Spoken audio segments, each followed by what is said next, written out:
আমি যা দেখি আল্লাহর আযাব বা কারাও জাহান্নামের দৃশ্য, সেগুলো যদি তোমরা দেখতে, তাহলে তোমাদের পৃথিবীর স্বাদ চিরতরে উঠে যেত। কোনোদিন তোমাদের মুখে হাসি পেত না। আনন্দ উপভোগ করা এটা তোমাদের জীবন থেকে চিরতরে হারিয়ে যেত। তোমরা বাসায় বাড়িতে আনন্দে দুনিয়ার ভোগ বিলাস নারী এই সব কিছুর যে আনন্দ তৃপ্তি, এগুলো থেকে চিরকালের জন্য তোমরা হারিয়ে যেতে যদি তোমরা দেখতে আমি যা দেখি, আমি যা শুনি। রজব মাস আসলেই আমাদের স্মৃতিতে ভেসে ওঠে মেরাজের কথা। আমাদের সমাজের মানুষের কাছেও রজব মাসটি মেরাজের মাস হিসাবে সর্বাধিক পরিচিত। যদি আমরা এর আগে স্পষ্ট করেছি যে রজব মাসটি মূলত সম্মানিত 4 মাসের এক মাস হিসাবে আমাদের কাছে সমাদৃত বিশেষ গুরুত্বপূর্ণ মাস।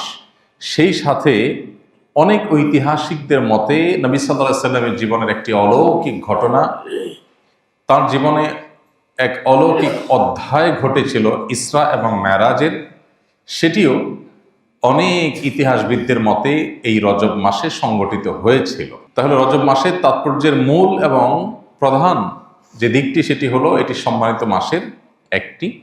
সেই সাথে নবী সাল্লাল্লাহু আলাইহি ওয়াসাল্লামের জীবনে ইসরা এবং মেরাজের মতো অলৌকিক ঘটনা ঘটেছে। সেই ঘটনা ঠিক কবে ঘটেছে এটা নিয়ে ইতিহাসবিদদের মধ্যে নানাবিধ মত থাকলেও অনেক ইতিহাসবিদদের মতে রজব মাসে ঘটেছে। অবশ্য রজব মাসের কোন তারিখে ঘটেছে সেটা নিয়ে আবার নানামুখী মতামত আছে। 16টিরও অধিক মতামত আছে নবী সাল্লাল্লাহু আলাইহি ওয়াসাল্লামের মেরাজের তারিখকে ঘিরে। প্রশ্ন উঠতে পারে, কেন এত মতামত? নবীজি সাল্লাল্লাহু আলাইহি ওয়াসাল্লামের মেরাজ এবং ইসরার ঘটনা ঘটেছে, এটি যখন মহাসত্য, দিনের আলোর মতো পরিষ্কার, বহু বিশুদ্ধ হাদিসে এটি প্রমাণিত, স্বয়ং কোরআনে আল্লাহ রাব্বুল আলামিন ইসরা সম্পর্কে আলোকপাত করেছেন, তাহলে যেই তারিখে এটি ঘটেছে, যে রাতের কথা আল্লাহ কোরআনে বলেছেন, সেই তারিখটি, সেই রাতটি কোন তারিখ ছিল, এটা কেন সংরক্ষিত না, বা এ বিষয়ে কেন বিশুদ্ধ হাদিসে কোনো বর্ণনা পাওয়া যায় না?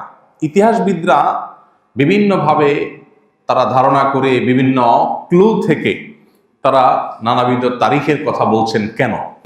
এর উত্তর হলো, যেই তারিখের সাথে বিশেষ কোনো করণীয় বা বর্জনীয় বিষয় সংশ্লিষ্ট থাকে, অর্থাৎ যেই দিবসে কিছু করতে হবে অথবা কিছু ছাড়তে হবে, এরকম স্পেসিফিক কোনো নির্দেশনা কোরআন বা সুন্নাহে দেওয়া হয়েছে, ওই তারিখটি সংরক্ষণে সাহাবা একরামের কোনো ত্রুটি, কোনো কার্পণ্য ছিল না। কিন্তু যেই ঘটনা বা যেই তারিখকে কেন্দ্র করে ইমানদারদের জন্য বিশেষ কোনো কর্মসূচি নেই, বিশেষ কোনো করণীয় বর্জনীয় নেই, সেই তারিখটা ঠিক কবে, এটার সংরক্ষণ নিয়ে সাহাবা একরামের বিশেষ কোনো মনোযোগ বা বিশেষ কোনো আগ্রহ সচরাচর থাকতো না। এর অন্যতম কারণ হলো, আজ থেকে সেই 1450 বছর আগের বিশ্ব বাস্তবতায় মানুষ আজকাল যেরকম দিবস কেন্দ্রিকতার মধ্য দিয়ে আমাদের জীবন আমরা পার করি, তখন দিবস কেন্দ্রিকতা এতটা ছিল না। বেশি আগে যেতে হবে না, 1450 বছর তো বহু পূর্বের কথা। আমরা আমাদের সমাজ বাস্তবতা যদি তাকাই, দেখতে পাবো যে অনেক মুরব্বী আছেন বা 40-50-এর বেশি বয়স যাদের অনেকেই আছেন, তার জন্মের এক্সাক্ট তারিখটা কত তিনি বলতে পারবেন না, কিন্তু তার ছেলে মেয়ের জন্ম তারিখ প্রত্যেকটা একেবারে ছোটস্থ মুখস্থ। আমি কি সঠিক বলেছি? কারণ কি? পেটে ভাতই ছিল না, জন্মদিবস করতে পালন করবে, ভাত জোগাড় করতে কষ্ট হয়েছে, আবার জন্মদিবসে কেক কাটবে, এই সুযোগ ছিল না। আর এখন যেহেতু কেক কাটাকাটির ব্যাপার আসছে, কালচার আসছে, খ্রিস্টানদের ভায়া হয়ে আমাদের মধ্যে আসছে, অগ্নি প্রযুক্ত থেকে খ্রিস্টানদের কাঁধে, তাদের থেকে মুসলমানরা জেনে হোক না জেনে হোক, জেনে হোক না জেনে হোক, বুঝে হোক না বুঝে হোক, সেটাকে আজ ধারণ করছে। এখন আমাদের পেটে ভাত তরকারি হয়ে মাশাআল্লাহ কেক কাটার টাকাও আছে। যেহেতু আছে, অতএব ছেলে কবে জন্ম নিল, মেয়ে কবে জন্মদিন হলো, জন্মদিবস উপলক্ষে তাকে উইশ করা, এগুলো এখন আমাদের জীবনের বাস্তবতায় পরিণত হয়েছে। এছাড়াও যেহেতু অফিসিয়ালি জন্ম নিবন্ধন করতে হয়, পাসপোর্ট বানাতে হয়, সার্টিফিকেটের জন্য স্কুল কলেজে মাদ্রাসায় দিতে হয়, সেজন্য খুব সঙ্গত কারণেই এখন জন্মের তারিখটা আমরা সংরক্ষণ করছি, অথচ আমরা অনেকে আছে যে নিজের জন্ম তারিখটা কবে এটা আমরা বলতে পারবো না, কারণ তখন এতটা নিড এটার ছিল না। তাহলে এবার 1450 বছর আগে যদি আপনি চলে যান, তাহলে এই নিড বিন্দু পরিমাণও ছিল না। এই কারণে সাহাবায়ে কেরাম যেটা সংরক্ষণ করা দরকার ওইটা করতে কোনো কার্পণ্য করতেন না। নবী করিম সাল্লাল্লাহু আলাইহি ওয়াসাল্লামের কোনো হাদিস, দীর্ঘ হাদিস, অনেকগুলো পয়েন্ট বলেছেন, এমন মনোযোগ নিয়ে সাহাবায়ে কেরাম শুনতেন যে বিভিন্ন হাদিস থেকে আবু হুরায়রা রাদিয়াল্লাহু তাআলা আনহু অন্যান্য সাহাবীদের হাদিস শ্রবণে তাদের মনোযোগিতাকে স্পষ্ট করতে গিয়ে, বোঝাতে গিয়ে উদাহরণ দেয়া হয়েছে যে একটা গাছের উপর যেরকম পাখি এসে বসে, সাহাবীরা এরকম পিনপতন নীরব হয়ে, এরকম পরিপূর্ণ স্তব্ধ হয়ে, নড়াচড়া বাদ দিয়ে, শতভাগ মনোযোগ দিয়ে, ফোকাস দিয়ে নবী সাল্লাল্লাহু আলাইহি ওয়াসাল্লামের কথা শুনতেন, যে পাখির জন্য এটা অনুমান করা কঠিন হতো যে এটা মানুষ না কোনো গাছ। এইভাবে মনোযোগ দিয়ে তারা শুনতেন। তাহলে যেটা সংরক্ষণ করা দরকার সেটা তারা ঠিকই সংরক্ষণ করেছেন, কিন্তু যে বিষয়গুলো সংরক্ষণের সাথে কোনো করণীয় বর্জনীয় ব্যাপার স্যাপার নাই, শরীয়তের কোনো নির্দেশনা নাই, আজকাল যেরকম আমরা শখের বসে অনেক তারিখ সংরক্ষণ করি, এগুলো সাহাবীদের মধ্যে ছিল। তো যে জায়গাটা আমরা ছিলাম মূলত সেটা হলো নবী করিম সাল্লাল্লাহু আলাইহি ওয়াসাল্লামের মেরাজ। এটি ঘটেছে, বহু বিশুদ্ধ হাদিস দ্বারা এটি প্রমাণিত। সশরীরে তার মেরাজ হয়েছে, স্বপ্নযোগে হয়নি। অনেকে বলে স্বপ্নযোগে হয়েছে। স্বপ্নযোগে যদি হতো তাহলে মক্কার মুশরিকরা তো অস্বীকার করতো না। স্বপ্নে তো মানুষ 5 মিনিট ঘুমাইলে ওই 5 মিনিট স্বপ্নের মধ্যে আমেরিকা চলে যাবার চলে আসে। সম্ভব কি? সম্ভব না। নবী সাল্লাল্লাহু আলাইহি ওয়াসাল্লাম মেরাজে রাতে মক্কা থেকে বাইতুল মাকদিস, সেই সুদূর ফিলিস্তিন মক্কা থেকে, সেখান থেকে আবার ঊর্ধ্বাকাশ হয়ে সপ্তাকাশ একটা একটা করে ভ্রমণ করে আসমানে গিয়ে জান্নাত জাহান্নাম দেখে, সিদরাতুল মুনতাহা, বাইতুল মামুর, বিভিন্ন নবীদের সাথে সাক্ষাৎ, সব কিছু করে আবার ব্যাক করেছেন মুহূর্তের মধ্যে, রাতের মধ্যে। মক্কার মুশরিকদের কাছে এটা অবিশ্বাস্য ছিল। কিভাবে সম্ভব এটা তাদের বুঝতে অসুবিধা হচ্ছিল। এই জন্য তারা অবিশ্বাস করেছে। যদি স্বপ্নটা নবী সাল্লাল্লাহু আলাইহি ওয়াসাল্লামের মেরাজের, রাসূল সাল্লাল্লাহু আলাইহি ওয়াসাল্লামের মেরাজটা যদি স্বপ্নে হতো তাহলে এটা কিন্তু অস্বীকার করার কোনো কারণ থাকতো না। তাহলে বোঝা গেল স্বপ্নে হয়নি, সশরীরে হয়েছে, এবং মেরাজের ঘটনা ঘটেছে সেটা সত্য, মহাসত্য। কিন্তু কোন তারিখে ঘটেছে সেই তারিখটা নির্দিষ্ট করে কোনো হাদিসে স্পষ্ট করে বর্ণিত হয় নাই। কারণ আমি এতক্ষণ ব্যাখ্যা করলাম কেন তারিখটা সংরক্ষণ হয়নি। ভাইরা আমার, তাহলে নবী সাল্লাল্লাহু আলাইহি ওয়াসাল্লামের মেরাজ হয়েছে। মেরাজের দুটি পার্ট, একটা হলো মক্কা থেকে বাইতুল মাকদিস পর্যন্ত, এটাকে বলা হয় ইসরা। এটা কোরআনে বর্ণিত হয়েছে। আল্লাহ বলেছেন সুবহানাল্লাযী আসরা বিআবদিহি লাইলাম মিনাল মাসজিদিল হারামি ইলাল মাসজিদিল আকসাল্লাযী বারাকনা হাওলা। ওই আল্লাহ পবিত্র, সকল প্রকার অভিযোগ অনুযোগ, মক্কার মুশরিকদের সন্দেহ সংশয়ের ঊর্ধ্বে, যিনি তার বান্দা মুহাম্মদ সাল্লাল্লাহু আলাইহি ওয়াসাল্লামকে রাতের কিছু অংশে, মুহূর্তের মধ্যে মক্কা থেকে অলৌকিকভাবে বাইতুল মাকদিসে, মসজিদে হারাম মক্কা থেকে বাইতুল মাকদিস, সেখানে আল্লাহ তাআলা নিয়ে গেছেন। এটুকু কোরআনে বর্ণিত আছে। সেখানে আল্লাহ তাআলা বিভিন্ন নবী রাসূলদের অলৌকিকভাবে তাদেরকে উপস্থিত করেছেন, তাদের ইমামতি নবী সাল্লাল্লাহু আলাইহি ওয়াসাল্লাম করেছেন। তারপর সেখান থেকে আল্লাহ রাব্বুল আলামিন তাকে ঊর্ধ্বাকাশ ভ্রমণ করিয়েছে। তো একটা পার্ট তো কোরআনেই আছে, এটাকে অস্বীকার করলে ইমানই থাকবে না, আর বাকি পার্ট বিশুদ্ধ হাদিসে আছে। দেখুন, এখন মানুষ মহাকাশ ভ্রমণ করছে, মানুষ মহাশূন্য আবিষ্কার করেছে, মহাশূন্যে মানুষ গমন করছে, মহাকাশে মানুষ যাচ্ছে, সেখানে স্টেশন স্থাপন করছে।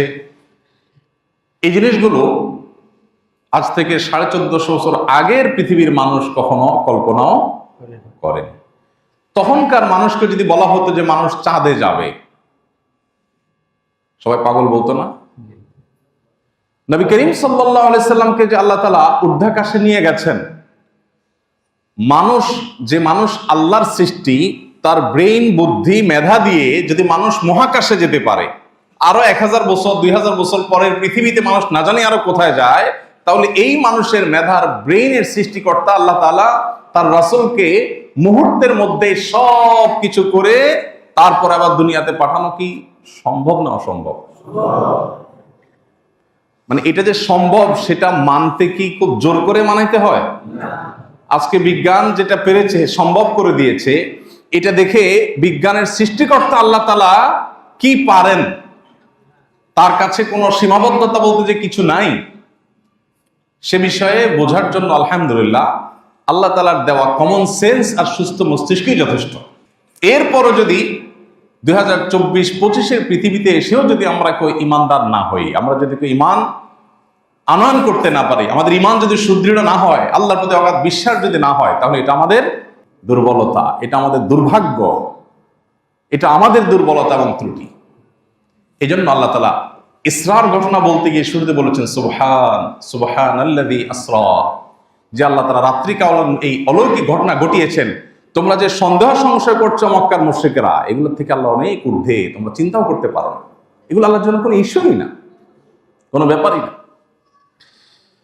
ভাইরা আমার, তো নবী করিম সাল্লাল্লাহু আলাইহি ওয়াসাল্লামকে আল্লাহ রাব্বুল আলামিন এই মেরাজের যে ঘটনা তাকে আল্লাহ তাআলা ঘটিয়েছেন তার জীবনে, এটি কেন ঘটিয়েছেন?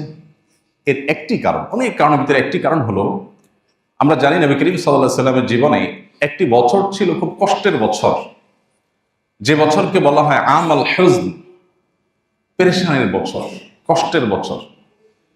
সেই বছরটা ছিল ওই বছর যে বছরে নবী সাল্লাল্লাহু আলাইহি ওয়াসাল্লাম তার ঘরের আপনজন এবং বাইরের একমাত্র আশ্রয়দাতা দুজনকে হারিয়েছেন। তার ঘরের আশ্রয়দাতা ছিলেন, ঘরে সান্ত্বনা দানকারী ছিলেন খাদিজা রাদিয়াল্লাহু তাআলা আনহা, আর বাইরের সান্ত্বনা দানকারী ছিলেন চাচা আবু তালেব। দুজনকে হারিয়েছেন। আর মক্কার মুশরিক তায়েফদের মুশরিকদের নির্যাতনে, নিষ্পেষণে ক্লিষ্ট, পরিশ্রান্ত এবং মনোবেদনায় তিনি খুব কষ্ট পাচ্ছিলেন।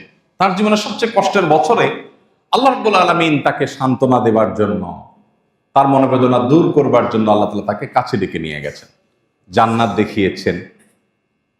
জান্নাত দেখার পর একজন ইমানদার, যেটা কখনো কেউ কোনোদিন দেখতে পায় না, কল্পনা করে না, এই সৃষ্টি জগতে কোনো কিছুর সাথে যেটা কোনো তুলনা চলে না, সেই জান্নাত অবলোকন করতে পারাটাও মানুষের জীবনের সবচেয়ে বড় সুখ। আল্লাহ তাআলা সেই জিনিসটা নবী সাল্লাল্লাহু আলাইহি ওয়াসাল্লামকে দান করলেন। আল্লাহর সান্নিধ্যে আল্লাহ নিয়ে গেলেন, এক একটা আসমানে এক একজন নবীর সাথে সাক্ষাৎ করালেন। তারপর আল্লাহ রাব্বুল আলামিন নবী সাল্লাল্লাহু আলাইহি ওয়াসাল্লামকে সিদরাতুল মুনতাহা, ঊর্ধ্বাকাশের শেষ সীমানা, যেখানে বিশাল বড় একটা বড়ই বৃক্ষ আছে, সেটা দুনিয়ার এই গাছগুলোর আকারের বা সাইজের না, নামে হয়তো বলেছে, তার প্রকৃতি, তার আকার, সেগুলোর সাথে এগুলোর কোনো তুলনা নেই। সেটা হলো সীমানা ঊর্ধ্বাকাশের। আল্লাহ রাব্বুল আলামিনের সৃষ্টি জগতের মধ্যে জিবরিল সহ অন্য কোনো ফেরেশতা ওইটা ক্রস করে আর আল্লাহর আরশ বা উপরে আর যেতে পারে না। আল্লাহ তাআলা সেখানে নবী সাল্লাল্লাহু আলাইহি ওয়াসাল্লামকে নিয়েছেন, তার সাথে কথোপকথন করেছেন, তাকে অনেক উপহার দিয়েছেন, নেয়ামত দিয়েছেন, আবার তাকে ফেরত পাঠিয়েছেন। এগুলো সবই ছিল ওই যে পেরেশানির বছরে তার মনোবেদনা দূর করবার জন্য আল্লাহর পক্ষ থেকে উপহার, পুরস্কার। ভাইরা আমার, নবী সাল্লাল্লাহু আলাইহি সাল্লাম মেরাজে কি কি দেখেছেন? প্রথমত তিনি দেখেছেন জিবরিল আলাইহিস সালামকে তার আপন আকৃতিতে, এবং নবী সাল্লাল্লাহু আলাইহি সাল্লাম জিবরিলকে তার মূল আকৃতিতে এর আগেও দেখেছেন। আল্লাহ রাব্বুল আলামিন ফেরেশতা জিবরিলকে 600 ডানা দিয়েছেন। কত ডানা? প্রত্যেকটা ডানা যতদূর মানুষের চোখ যায় ততদূর বিস্তৃত, এত বিশাল। এরকম 600 ডানা আল্লাহ তাআলা দিয়েছেন। এই বিশাল বড় সৃষ্টি আল্লাহ তাআলা তার মূল আকৃতিতে আল্লাহ তাআলা নবী সাল্লাল্লাহু আলাইহি সাল্লামকে দেখার সুযোগ দিয়েছেন এই মেরাজ। মেরাজে নবী সাল্লাল্লাহু আলাইহি সাল্লাম প্রত্যেক আকাশে এক একজন নবীর সাথে সাক্ষাৎ করেছেন।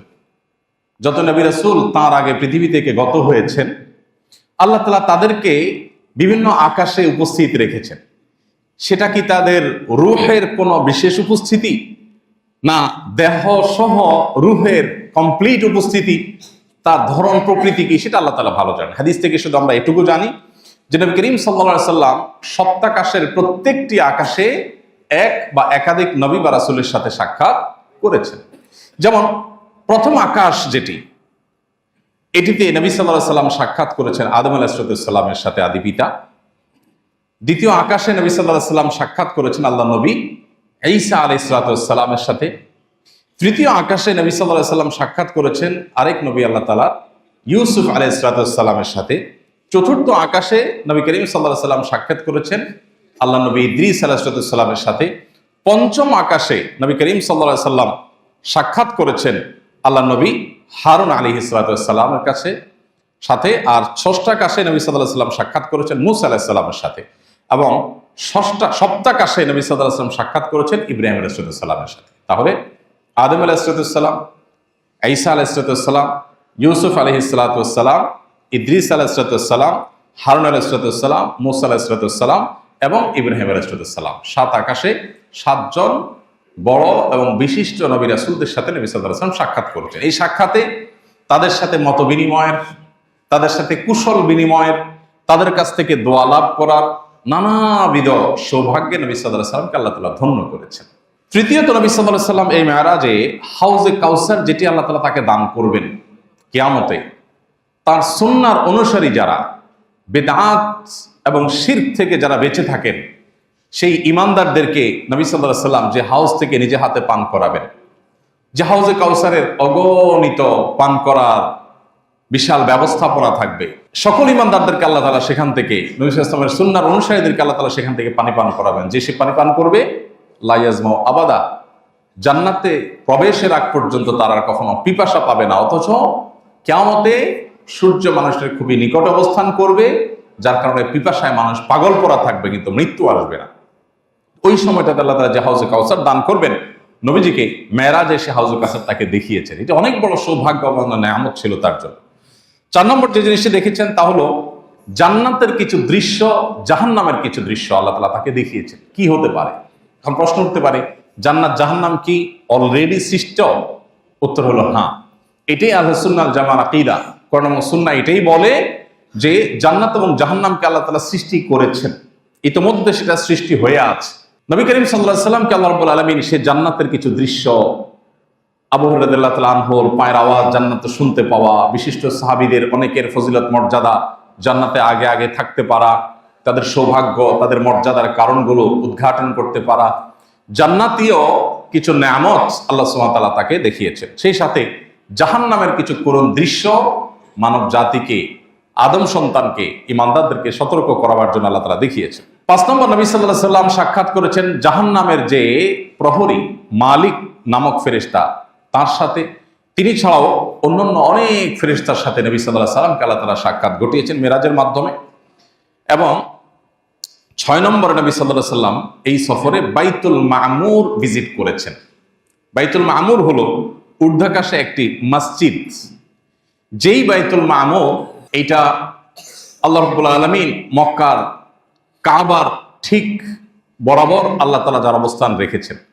এই মসজিদের বিশালতা এত বড়, যেখানে আল্লাহর ফেরেশতারা প্রতিবারে প্রবেশ করলে 70,000 ফেরেশতা সেখানে সালাত আদায় করেন। ফেরেশতাদের আকৃতি অবশ্য হাদিসে এখানে উল্লেখ করা হয়নি যে কি আমাদের মতো আকৃতি 70,000 নাকি ওই যে জিবরিলের মতো আকৃতি 70,000, সেটা আল্লাহ তাআলা ভালো জানেন। তো 70,000 ফেরেশতা একসাথে যারা সালাত আদায় করেন, তারা একদিন যারা সালাত আদায় করে বের হন, সেখান থেকে নামাজ পড়ে বের হন, কিয়ামত পর্যন্ত তারা আর সেখানে ঢোকার সুযোগ পান না। এরপরে নতুন 70,000 ঢুকে। এইভাবে আল্লাহ তাআলার ফেরেশতাদের সংখ্যা কত একমাত্র আল্লাহ তাআলা ভালো জানেন। তো এই জন্য নবী সাল্লাল্লাহু আলাইহি সাল্লামকে আল্লাহ তাআলা বাইতুল মামুর সাক্ষাৎ করার সুযোগ দিয়েছেন। 7 নম্বর, নবী সাল্লাল্লাহু আলাইহি সাল্লামকে আল্লাহ তাআলা সিদরাতুল মুনতাহা এটা ভিজিট করার সুযোগ দিয়েছেন, যেটা কথা একটু আগে বলছিলাম যে ঊর্ধ্বাকাশের, ঊর্ধ্ব জগতের সর্বশেষ যে এন্ডিং পয়েন্ট, বর্ডার, যেটা কোনো ফেরেশতারা ক্রস করবার সুযোগ নেই, জিবরিলের যাওয়ার সুযোগ নেই, সেখানে আল্লাহ রাব্বুল আলামিন নবী সাল্লাল্লাহু আলাইহি ওয়াসাল্লামকে নিয়েছেন এবং আল্লাহর সাথে একান্তে কথা বলার সুযোগ দিয়েছেন। জিবরিলও যেটা ক্রস করতে পারেন, আল্লাহ তাআলা তাকে সেটা ক্রস করে আল্লাহর কাছাকাছি আল্লাহ তাআলা নিয়েছেন এবং তাকে এই নিয়ামতগুলো দেখিয়েছেন। নবী করিম সাল্লাল্লাহু আলাইহি ওয়াসাল্লামের মেরাজের প্রাপ্তির অনেক আলোচনা করার মতো, খুবই সংক্ষিপ্ত সময়। তো এই অর্জনগুলো আল্লাহ তাআলা তার নবী সাল্লাল্লাহু আলাইহি ওয়াসাল্লামকে দান করেছেন মেরাজের মাধ্যমে। এবং এই মেরাজ থেকে আমাদের প্রাপ্তির জায়গা নাম্বার 1, আমাদের প্রাপ্তির জায়গা হলো নবী করিম সাল্লাল্লাহু আলাইহি ওয়াসাল্লাম মেরাজে জাহান্নামীদের কিছু দৃশ্য দেখেছেন। আল্লাহ তাআলা তাকে কিছু দৃশ্য দেখিয়েছেন। সেই দৃশ্যটা দুনিয়াতে যেরকম ডামি ক্লাস হয়, ডামি অনেক কিছু হয়, হতে পারে জাহান্নামের ওইরকম একটা চিত্র যে এমন হবে সেটা আল্লাহ তাআলা দেখিয়েছেন, আবার হতে পারে আল্লাহ তাআলা মূল এবং হাকিকতটাই দেখিয়েছেন। এর প্রকৃত রূপ কেমন ছিল, আলমুল গায়ব এবং অদৃশ্যের জগৎ সম্পর্কে কোরআন সুন্নাহ যতটুকু বলে আমরা ততটুকু শুধু ঈমান আনি, এর ডিটেইল আমরা নিজেদের থেকে ব্যাখ্যা করার সুযোগ থাকে না।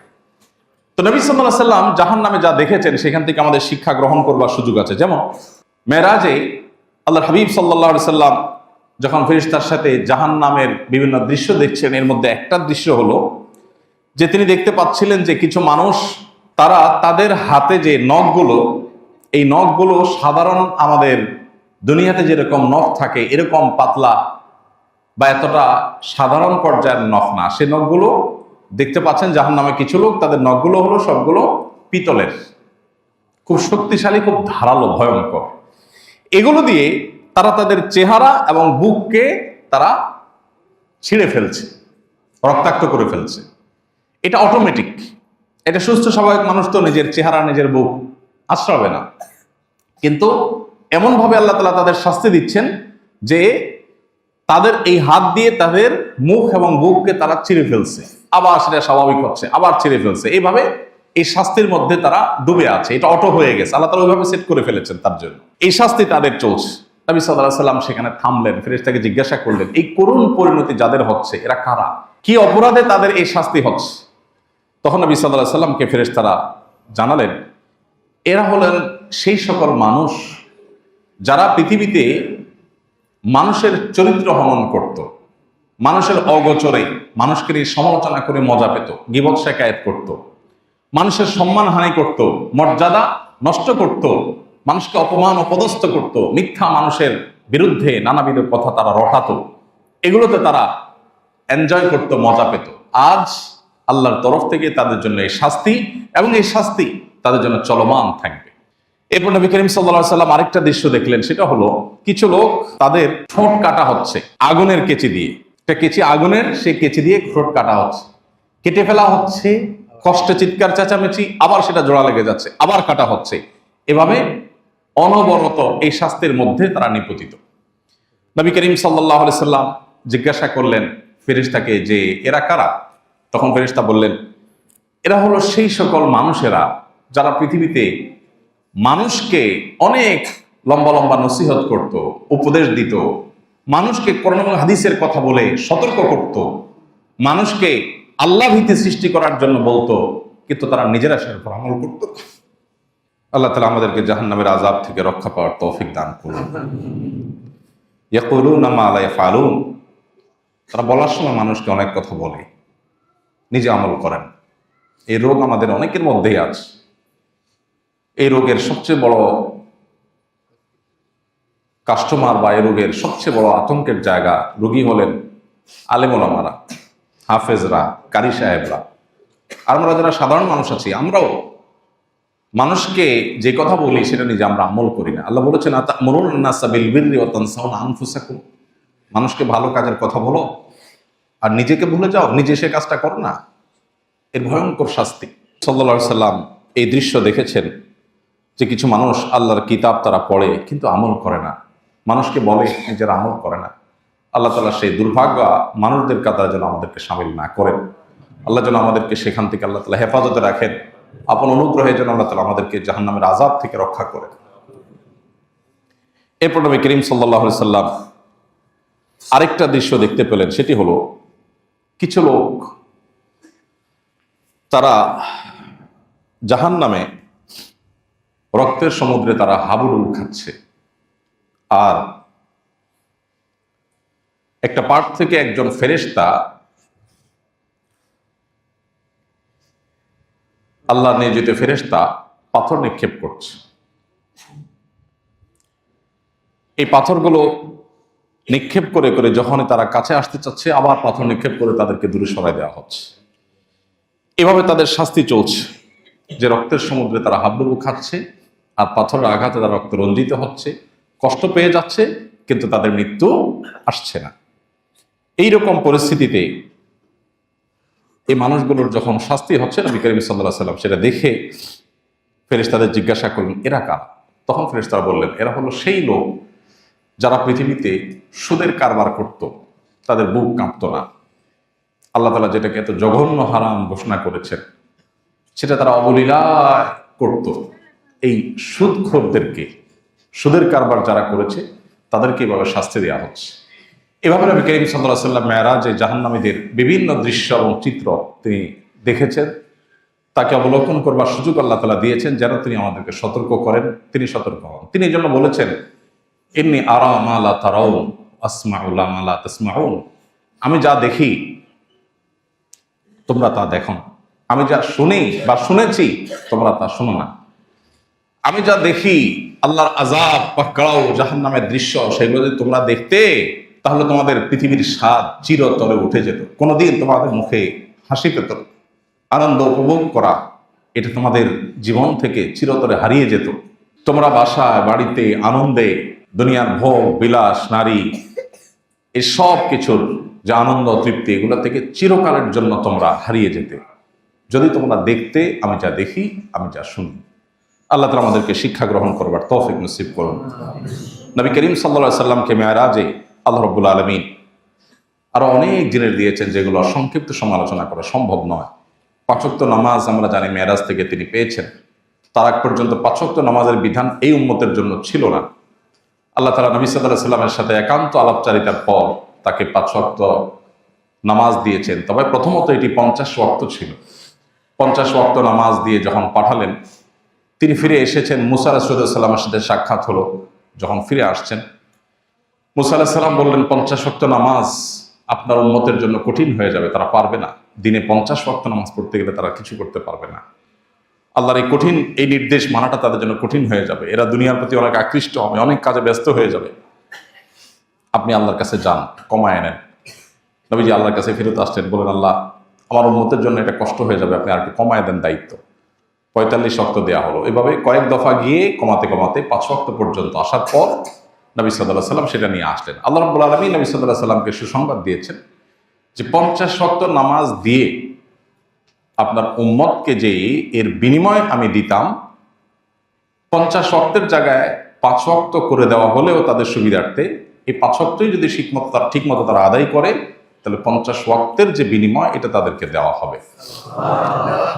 নবী করিম সাল্লাল্লাহু আলাইহি সাল্লামের সাথে তিরমিজি বর্ণিত হাদিসে আমরা জানি যে ইব্রাহিম আলাইহিস সালামের সাথে সাক্ষাৎ হয়েছে যখন মেরাজে, তখন ইব্রাহিম আলাইহিস সালাম তার সাথে সাক্ষাৎ হওয়ার পর ইব্রাহিম আলাইহিস সালাম নবী সাল্লাল্লাহু আলাইহি সাল্লামকে বলেছেন, তোমার উম্মতকে আমার পক্ষ থেকে সালাম পৌঁছাবা। আমাদেরকে সালাম দিয়েছেন কে? ইব্রাহিম আলাইহিস সালাম। সালাম পৌঁছে তোমার উম্মতকে বলে দিবা, জানিয়ে দিবা যে জান্নাতের মাটি বড় পবিত্র, এর পানি বড় সুমিষ্ট, আর জান্নাত পুরাটাই কিন্তু খাঁখা শূন্য জায়গা। অতএব সে জান্নাতকে যদি কেউ সুশোভিত করতে চায়, সবুজ শ্যামল করতে চায়, উপভোগ্য করতে চায়, সুন্দর উদ্যানে পরিণত করতে চায়, তাহলে সে যেন জেনে রাখে দুনিয়ার মতো সেখানে বীজ লাগিয়ে গাছ উৎপাদন করতে হয় না। সেখানে গাছ উৎপাদন করবার জন্য তোমার উম্মত যেন সুবহানাল্লাহ আলহামদুলিল্লাহ ওয়ালা ইলাহা ইল্লাল্লাহ আল্লাহু আকবার এই বাক্যগুলো যেন বেশি বেশি পাঠ করে। এই বাক্যগুলোর পাঠ এটাই জান্নাতে তার বিশাল বড় নেয়ামত রাজি ফলজ এবং নানাবিধ বৃক্ষ সেখানে উৎপাদনের কারণ হবে। অতএব তোমার উম্মত যেন এটা জেনে রাখে, তাদেরকে জানিয়ে দিও যে জান্নাত সেটার জন্য কিন্তু তাদেরকে পার্থিব জগৎ থেকে জীবদ্দশায় দুনিয়া থেকেই তাদেরকে কিন্তু সেখানে উৎপাদন করে তারপরে সেখানে আসতে হবে। এই বার্তা নবী সাল্লাল্লাহু আলাইহি সাল্লামকে ইব্রাহিম আলাইহিস সালাম দিয়েছেন আমাদের উদ্দেশ্যে। বিধায় এখান থেকে শিক্ষা গ্রহণ করে আমরা বেশি বেশি তাসবিহ, অবসর সময়ে আল্লাহর পবিত্রতা জ্ঞাপন, আল্লাহর একত্ববাদের স্বীকৃতি, আল্লাহর বড়ত্ব বর্ণনা এবং আল্লাহর প্রশংসা এই বাক্যগুলো আমরা বেশি বেশি পাঠ করব। সুবহানাল্লাহি ওয়ালহামদুলিল্লাহ ওয়ালা ইলাহা ইল্লাল্লাহু আল্লাহু আকবার। আল্লাহ তাআলা আমাদেরকে এই সব বাক্যগুলোকে বেশি বেশি অন্তর থেকে মহব্বতের সাথে উচ্চারণ করার, অন্তর থেকে ধারণ করার তৌফিক দান করুন। নবী করিম সাল্লাল্লাহু আলাইহি সাল্লাম তার এই মেরাজ থেকে আমাদের শেখার বিষয় অনেক। তার জীবনের সবচেয়ে কষ্টের বছরও আল্লাহ তাআলা তার জন্য সান্ত্বনার ব্যবস্থা রেখেছেন। আল্লাহ যে কোরআনে বলেছেন ইন্না মাআল উসরি ইউসরা, নিশ্চয়ই মানুষের কষ্টের পরই কষ্টের সাথেই সুখ থাকে। আল্লাহ পরে শব্দ বলেননি, বলেছেন মাআল উসরি ইউসরা, অর্থাৎ মানুষের কঠিন সময়ের সাথেই সহজ সময় ভালো সময় থাকে। বারবার আল্লাহ তাআলা বলেছেন। মেরাজ থেকে আমাদের যে শিক্ষার বিষয়গুলো আছে এর ভিতরে একটা হলো ইন্না মাআল উসরি ইউসরা, কষ্টের পরেই সুখ থাকে। নবী সাল্লাল্লাহু আলাইহি সাল্লামকে আল্লাহ তাআলা অনেক পরীক্ষা নিয়েছে, অনেক কষ্ট তার জীবনে ছিল। এই কষ্ট দূর করার জন্য আল্লাহ তাআলা জান্নাতের নেয়ামত তো দেবেনই, দুনিয়াতেই আল্লাহ তাআলা মেরাজের নেয়ামত দিয়ে তাকে ধন্য করেছেন। আমাদের সবার জীবনে কষ্টের মধ্যেও আল্লাহ তাআলা সুখ রাখেন। আমরা অনেক সময় সুখটা অনুভব করার চেষ্টা করি না, বুঝে উঠতে পারি না যে কি সুখ পাইছি। অনেকে আমরা নাশুকরি করি যে আমার জীবনে কখনো সুখের দেখা পাইলাম না। এই কথাগুলো আল্লাহর নেয়ামতের নাশুকরি। আপনি যে দাঁড়ায় বলতে পারছেন, এটাই তো আল্লাহ তাআলার অনেক বড় নেয়ামত। এই বলাটাই তো অনেকে বলতে পারছে না। কত পয়সাওয়ালা মানুষ আছে, অনেক পয়সাওয়ালা মানুষ এই ঢাকায় আছেন, আমি চিনি, ব্যক্তিগতভাবে জানি, চোখ দিয়া দেখতে পান না, কোটি কোটি টাকার অ্যাসেট, কিন্তু নিজের অ্যাসেট নিজের কাছের লোকদেরকেও দেখতে পারেন না। পৃথিবীর কোন চিকিৎসকরাও তার এই সমস্যার সমাধান করতে পারেন নাই। কত নিয়ামত থেকে মানুষ বঞ্চিত, সেখানে আল্লাহ তাআলা আপনাকে অনেক নিয়ামত দিয়ে রেখেছেন, আপনি বুঝতে পারছেন। তো একজন ইমানদার বিপদের মধ্যেও সুখের সন্ধান করার চেষ্টা করবে। দ্বিতীয়ত নামাজের গুরুত্ব আরো, যে আল্লাহ তাআলা অন্য সব বিধানগুলো জিবরিলের মাধ্যমে দিয়েছেন। নামাজ কত গুরুত্বপূর্ণ হলে নবীজিকে আল্লাহ তাআলা মেরাজে ডেকে নিয়ে তারপর সরাসরি দিয়েছেন, জিবরিলের মাধ্যমে দেন নাই। এখান থেকে নামাজের গুরুত্ব বোঝা যায়, অনুধাবন করা যায়। সেই নামাজ অবলীলায়, ঠান্ডা মাথায়, জেনে শুনে, ইচ্ছাকৃতভাবে আমরা যখন নষ্ট করি, তখন আর আল্লাহর আরশ প্রকম্পিত হওয়ার মতো অপরাধ হয়ে যায় সেটি। এবং এর দায় যে কত বড় হতে পারে, এর শাস্তি যে কত জঘন্য হতে পারে, সেটা একমাত্র আল্লাহ তাআলা ভালো জানেন। এই জন্য মেরাজের এই ঘটনা থেকে নামাজের গুরুত্বের শিক্ষা গ্রহণ করে আমাদের জীবনে নামাজকে জীবনের যে কোনো কিছুর চাইতে আমরা গুরুত্ব দেওয়ার চেষ্টা করবো ইনশাআল্লাহ। সব হারিয়ে যেতে পারে, কিন্তু নামাজ হারতে পারে না ইমানদারের জীবন, কোনো অবস্থাতেই না। গাড়ি চটে যেতে পারে, লস হয়ে যেতে পারে, কাস্টমার চলে যেতে পারে, অনেক ক্ষতি হতে পারে, কিন্তু নামাজ কখনো ইমানদারের জীবনে বাদ থাকতে পারে না। যুদ্ধক্ষেত্রে পর্যন্ত মাফ নাই, যুদ্ধক্ষেত্রে রণাঙ্গনে সেখানেও নামাজ পড়তে হবে। হ্যাঁ, নামাজ সেখানে পড়ার ক্ষেত্রে বিশেষ বিধান সালাতুল খৌফ আল্লাহ তাআলা কোরআনে দিয়েছেন, কিন্তু তারপর নামাজ পড়তে হবে। কারণ সতর ঢাকার মতো কোনো ব্যবস্থা নাই, এমন কোনো কঠিন জটিল পরিস্থিতির মধ্যে আছেন, এদিকে সতর ঢাকা নামাজের জন্য ফরজ, তাকেও নামাজ পড়তে হবে। প্রয়োজনে সতর ছাড়া, ঢাকা ছাড়া বসে বসে নামাজ পড়বে, তারপর নামাজ পড়তে হবে। কেউ সমুদ্রে নিমজ্জমান, কিছু একটা ধরে ভেসে আছে, যান বাঁচানো দায়, নামাজের ওয়াক্ত চলে যাচ্ছে, ওই অবস্থায় তার নামাজ পড়তে হবে। কেবলার দিকে ফিরে স্থির থাকার মতো অবস্থা নাই, ঢেউ তাকে অনবরত নাড়িয়ে দিচ্ছে, তাহলে যেদিকে সম্ভব ওইদিকে ফিরে নামাজ পড়বে, তারপর তাকে নামাজ পড়তে হবে। একজন মানুষ দাঁড়িয়ে নামাজ পড়তে পারছে না, তাকে বসে পড়তে হবে। বসে পড়তে পারছে না, শুয়ে পড়তে হবে। অঙ্গ প্রত্যঙ্গ, মাথা হাত নাড়াতে পারছে না, মনে মনে পড়তে হবে। মাফ নাই, ওযু করার ক্ষমতা নাই, পানি নাই, তায়াম্মুম করবে।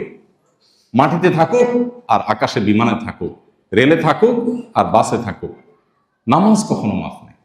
প্রত্যেকটা বিধানের বিকল্প আছে। রমজানে রোজা রাখতে পারছেন না কারণ আপনি সফরে আছেন, ট্যুরে আছেন, শরীয়ত বলেছে অসুবিধা নাই, পরে রাখি দিও। কিন্তু নামাজের ক্ষেত্রে এটা বলে নাই যে সফরে আসো, কষ্ট হচ্ছে, ঠিক আছে নামাজ না রাখলে চলবে বা পরে পড়লে চলবে না, সময় মতো আদায় করতে হবে। আল্লাহ তাআলা নামাজের গুরুত্ব আমাদেরকে বুঝার তৌফিক দান করুন। চোখ যেদিন বন্ধ হয়ে যাবে, মহাসত্যের মুখোমুখি যেদিন আমরা হয়ে যাব, সেদিন আমাদের সবার আগে হিসাব নেওয়া হবে নামাজের। নামাজটা ঠিক, বাকি সব সহজ করে দেওয়া হবে। নামাজে গড়বড়, সবগুলোতে আটকা পড়ে যাবে। আল্লাহ তাআলা আমাদেরকে নামাজ নিয়মিত সর্বোচ্চ গুরুত্বের সাথে সুন্দরভাবে আদায় করার তৌফিক দান করুন। নবী করিম সাল্লাল্লাহু আলাইহি ওয়াসাল্লাম তার মর্যাদা ও মেরাজের ঘটনা থেকে ফুটে উঠে আল্লাহর কাছে তিনি কত সম্মানিত, কত মর্যাদা তার, যে আল্লাহ তাআলা তাকে মেরাজ এবং ইসরার মতো নিয়ামত দিয়েছেন, তার কাছে নিয়েছেন। কোন নবী রাসূলকে আল্লাহ তাআলা এই নিয়ামত দেন নাই। মুসা আলাইহিস সালামের সাথে আল্লাহ কথোপকথন করেছেন, সেজন্য তিনি কালিমুল্লাহ। ঈসা আলাইহিস সালামকে আল্লাহ তাআলা বিশেষ বৈশিষ্ট্য দিয়েছেন, মাতৃকোলে কথা বলার শক্তি দিয়েছেন। তুর পাহাড়ে মুসা আলাইহিস সালামকে নিয়েছেন, এক এক নবীকে এক এক মর্যাদা দিয়েছেন। মুহাম্মদ সাল্লাল্লাহু আলাইহি সাল্লাম একমাত্র নবী, একমাত্র রাসূল, যাকে আল্লাহ তাআলা স্বয়ং তার কাছে নিয়ে সম্মানিত করেছেন, মর্যাদা দিয়েছেন। এখান থেকে তার মর্যাদা আল্লাহর কাছে কত বেশি, তার শ্রেষ্ঠত্ব যে সবার উপরে, সেটি খুব পরিষ্কারভাবে বুঝে আসে। এ মাসকে কেন্দ্র করে যে সমস্ত ভুল ধারণা বা কুসংস্কার আমাদের সমাজে প্রচলিত আছে এবং সমাজে ছেয়ে আছে, তার ভিতরে প্রধান এবং সবচেয়ে বড় কুসংস্কারের বিষয় হলো, অনেকেই মনে করেন রজব মাসটি হলো মেরাজের মাস এবং এই মাসের 27 তারিখে রাসূল আকরাম সাল্লাল্লাহু আলাইহি ওয়াসাল্লামের মেরাজ হয়েছে, এই ধারণা অনেক মুসলমানরা রাখেন এবং অনেকের ভিতরে এটা বদ্ধমূল আছে। শুধু তাই নয়, আমাদের সমাজে রজব মাসের চাঁদ উঠলে পত্রপত্রিকাতে, মিডিয়াতে দেখবেন যে সেখানে সংবাদের শিরোনাম করা হয় এভাবে যে পবিত্র রজব মাসের চাঁদ দেখা গিয়েছে, অতএব অমুক তারিখে শবে মেরাজ, অর্থাৎ সেই হিসাবে 27 তারিখ হয় অমুক তারিখ আর সেদিন শবে মেরাজ, অর্থাৎ রজব মাস মানেই হলো মেরাজের মাস। এ মাসের মূল প্রতিপাদ্য বিষয় হলো মেরাজ, যার কারণে এই মাসের অনেক ফজিলত এবং অনেক গুরুত্ব এবং মর্যাদা আছে বলে অনেকে মনে করে থাকেন, অথচ এর সাথে কোরআন এবং সুন্নাহর ন্যূনতম কোনো সম্পর্ক নাই।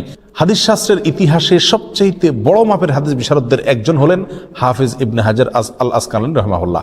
হাফেজ ইবনে হাজার আসকালানি রাহিমাহুল্লাহর নাম জানেন না অথবা তার ইলম থেকে উপকৃত হননি এমন একজন আলেমও সারা পৃথিবীতে খুঁজে পাওয়া কঠিন হবে। সেই হাফেজ ইবনে হাজার আল আসকালানি রাহিমাহুল্লাহ বলেছেন যে ওয়াদাকারা বাজুল কুসা আছে, কোন কাহিনী রিসাইটার, কোন গল্পবাজ বক্তা তারা মানুষদেরকে বলে, বা গল্পবাজ লেখক তারা মানুষদেরকে জানায় যে নবী ইসলামের মেরাজের ঘটনা নাকি রজব মাসে হয়েছে এবং রজব মাসের 27 তারিখে হয়েছে। তিনি বলেন যে ওয়াদা আলিকা কিসবুন, আর এটা মিথ্যাচার। নবী ইসলামের নামে তিনি রজব মাসের 27 তারিখে তার মেরাজ হয়েছে এরকম কোনো গ্রহণযোগ্য বর্ণনা পাওয়া যায় না। নবী ইসলামের মেরাজ হয়েছে এটি ঠিক, এবং ইসরা হয়েছে সেটি কোরআন দ্বারা প্রমাণিত, বিদায় সেটাকে অস্বীকার করলে ইমানই থাকবে না, সেটি আরেক বিষয়। কিন্তু রজব মাসে হয়েছে এবং রজব মাসের 27 তারিখে হয়েছে, এর কোনো ভিত্তি, গ্রহণযোগ্য কোনো ভিত্তি কোরআন অথবা সহিহ সুন্নাহর কোথাও পাওয়া যায় না। নবী আলাইহিসসালামের মেরাজটা ঠিক কোন মাসে হয়েছে, কোন দিনে হয়েছে, কোন সময় হয়েছে, এই প্রসঙ্গে ইমাম ইবনে তাইমিয়া রাহিমাহুল্লাহ বলেছেন যে বিশুদ্ধ কোনো বর্ণনা দ্বারা কোনো মাসের কথা নিশ্চিতভাবে জানা যায় না, কোনো দিনের কথা জানা যায় না, কোনো সময়ের কথা, তারিখের কথা জানা যায় না যে অমুক তারিখে অমুক দিনে অমুক মাসে নবী ইসলামের মেরাজ হয়েছে। মেরাজ হয়েছে এটি নিশ্চিত, কিন্তু তার তারিখটা সংরক্ষিত নয় এবং এ বিষয়ে যতগুলো বর্ণনা পাওয়া যায় তার কোনোটি গ্রহণযোগ্য নয়। বিধায় এই মাসকে মেরাজের মাস এবং এই মাসের 27 তারিখে শবে মেরাজ এর রাত মনে করে সে রাতে বিশেষ কোনো আমল করা, এই রাতকে বিশেষ কোনো পদ্ধতি উদযাপন করা, এটি হলো রজব মাসের সবচেয়ে বড় বিদআত, যার সঙ্গে ইসলামী শরিয়ার কোনো সম্পর্ক নাই।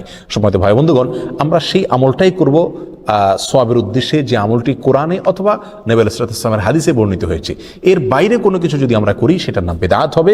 বিধায় রজব মাসকে কেন্দ্র করে এই মেরাজ উদযাপন করা, শবে মেরাজ উদযাপন করা, এগুলো সবগুলো বিদআত হবে, এগুলো সবগুলো পরিত্যাজ্য হবে। আল্লাহ তাআলা আমাদেরকে বুঝার তৌফিক দান করুন। সম্মানিত ভাইয়েরা, যদি আমরা ধরেও নেই যে রজব মাসেই এবং রজব মাসের 27 তারিখে নবী আলাইহিস সালামের মেরাজ হয়েছে, তারপরও একটা কথা থেকে যায়, আর তা হলো নবী আলাইহিস সালামের মেরাজ হয়েছে মক্কায় এবং মক্কার শুরুর দিকে। তিনি এই মেরাজের ঘটনার পরে মক্কায় দীর্ঘদিন ছিলেন, মদিনায় দীর্ঘদিন ছিলেন, তার মৃত্যুর পরে তার সাহাবা ইকরাম দীর্ঘদিন ছিলেন। এই দীর্ঘ ইতিহাসের কখনো সাহাবা ইকরামের কেউ অথবা নবী আলাইহিস সালাম স্বয়ং নিজে কখনো এই মেরাজ উপলক্ষে কোনো প্রকার আমল, রাত্রি যাপন, দিনে রোজা বা কোনোভাবে এটাকে উদযাপন করা, আলোচনা, পর্যালোচনা করা বা এই ধরনের কোনো কর্মসূচি তিনি দিয়েছেন বা পালন করেছেন, এরকম কোনো কথা কোনো হাদিস থেকে পাওয়া যায় না বিশুদ্ধভাবে। অতএব এই আমলটি আমরা যারা করে থাকি রজব মাসকে কেন্দ্র করে শবে মেরাজের উদযাপনের আমল, এটি সম্পূর্ণভাবে বিদআত এবং পরিত্যাজ্য। আল্লাহ সুবহানাহু ওয়া তাআলা আমাদেরকে বুঝার তৌফিক দান করুন। এর সাথে ইসলামের শরিয়ার কোনো প্রকার সম্পর্ক নাই।